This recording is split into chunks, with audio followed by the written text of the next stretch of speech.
नमस्कार दोस्तों, स्वागत है आप सभी का अनस्टॉपेबल ड्रीम्स में। तो दोस्तों, आज हम इस वीडियो में जिस टॉपिक के बारे में बात करने वाले हैं वो काफ़ी इंटरेस्टिंग टॉपिक है। और आज हम बात करेंगे कि हमारे देश में one nation one voter card की कितनी महत्ता है और इलेक्शन कमीशन को लेके इस पे क्या निर्णय लिया जा रहा है। तो आइए दोस्तों, शुरू करते हैं अपने इस टॉपिक को। तो दोस्तों, जैसा कि आप सभी को यहाँ पे दिख रहा होगा कि हमारे देश में अभी लेटेस्ट जो इलेक्शन कमीशन का जो वर्डिक्ट आया है, तो उसमें हमारे देश में one nation one voter ID के लेके बात चल रही है। उसमें मेन रूप से हमारे जो श्रमिक मजदूरों हैं उनको लेकर मेन फोकस किया गया है। और इस कोविड महामारी के दौरान हुए कुछ बदलाव पे भी इलेक्शन कमीशन ने निर्णय लिया है। तो दोस्तों, मैं आपको बताना चाहूँगा कि जो देश में इस समय कोविड महामारी चल रही है, तो उसके मद्देनज़र भारत निर्वाचन आयोग ने, हमारे इलेक्शन कमीशन ऑफ इंडिया ने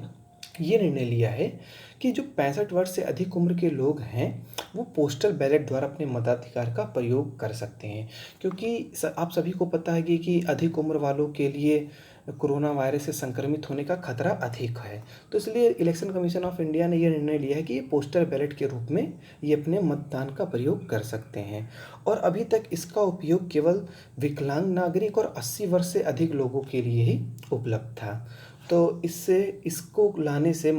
ये होगा कि मताधिकार को प्रयोग करने में जो कठिनाइयों का सामना करना पड़ रहा था वो कहीं ना कहीं आसान हो जाएगा। और इस पे एक स्टेप और आगे लेते हुए इलेक्शन कमीशन ऑफ इंडिया ने प्रवासी मजदूरों के लिए भी उनके मतदान को तय करने का एक प्लान बनाया हुआ है।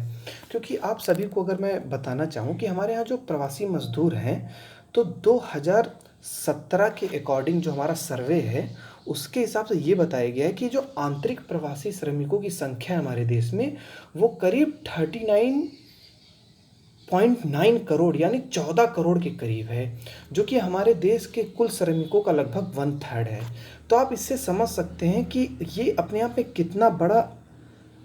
एक तरह से वोट पावर हो सकता है, जो अपने आप में किसी भी वोट की दिशा को बदल सकता है और एक नया निर्णायक भूमिका अदा कर सकते हैं। और मौजूदा हालत में ये है कि ये जितने भी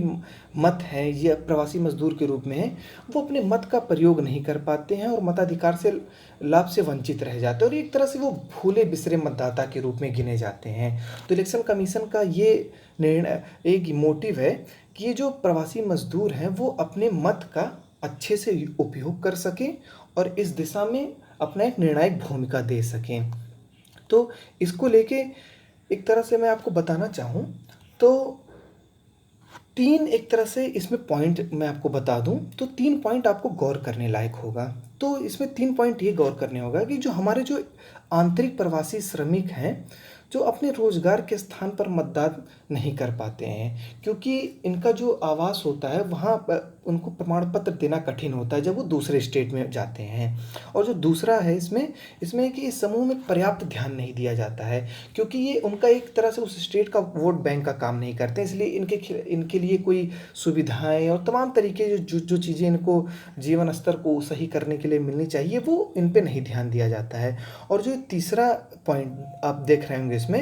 तो इसमें मौसमी प्रवासी श्रमिक होते हैं जो अक्सर जो अवसर मिलने पर अपने गांव में मतदान करना चाहते हैं। तो ये तमाम चीज़ों को ध्यान में रखकर इलेक्शन कमीशन ने इस दिशा में आगे कदम उठाया है, क्योंकि उनका ये मानना है कि प्रत्येक योग्य भारतीय मतदाता को अपने मताधिकार को सुनिश्चित प्रयोग करने में सक्षम बनाना है। क्योंकि उनको पता है कि हर एक व्यक्ति की जिम्मेदारी जो 18 साल से अधिक है उसको मतदान करना चाहिए और अपने मत का प्रयोग करके देश में एक गुड गवर्नेंस और एक अच्छी सरकार को निर्णय करने में उनकी पूरी भूमिका होनी चाहिए। तो इसी की दिशा में इलेक्शन कमीशन ने आधार लिंक वोटर आईडी आधारित समाधान का परीक्षण कर रहा है। जो हमारा जो आधार कार्ड है उससे लिंक वो उसका परीक्षण कर रहे हैं। और प्रवासी श्रमिकों को मतदान की सुविधा प्रदान करने हेतु जो हमारा इलेक्शन कमीशन ऑफ इंडिया है वो पर्याप्त पहुंच के लिए जिला कलेक्ट्रेट नेटवर्क का उपयोग कर रहा है कि वहाँ की जो लोकल गवर्नमेंट बॉडी है जो है वहाँ का प्रशासन है गवर्नेंस है उसका उपयोग कर रही है। और प्रवासियों को अपने जो वहाँ का मौजूदा पहचान पत्र है और उनके अस्थायी प्रवास की मतलब जो अस्थायी प्रवास उनका रेसिडेंस है उसके आधार पर अपने रोजगार के शहर में एक तरह से वो वोट दे सकते हैं और उनका जो वोट वहाँ के उस वोट देने की भूमिका में वो अपना दायित्व निभा सकते हैं। तो ये तमाम चीज़ों को ध्यान में रखते हुए अगर हम कंक्लूज़न पे बात आएँ, तो आप सभी को पता होगा कि हाल ही में हमारे देश में एक राष्ट्र, एक राशन कार्ड योजना प्रवासी मज़दूरों के लिए स्टार्ट कर दी गई है। इससे पूरे देश को एक one nation one ration card से जोड़ दिया गया और वो हमारे देश में कहीं पे भी वो अनाज जो सरकार द्वारा अनाज कम दिया जाता है प्रवासी मज़दूरों को, जो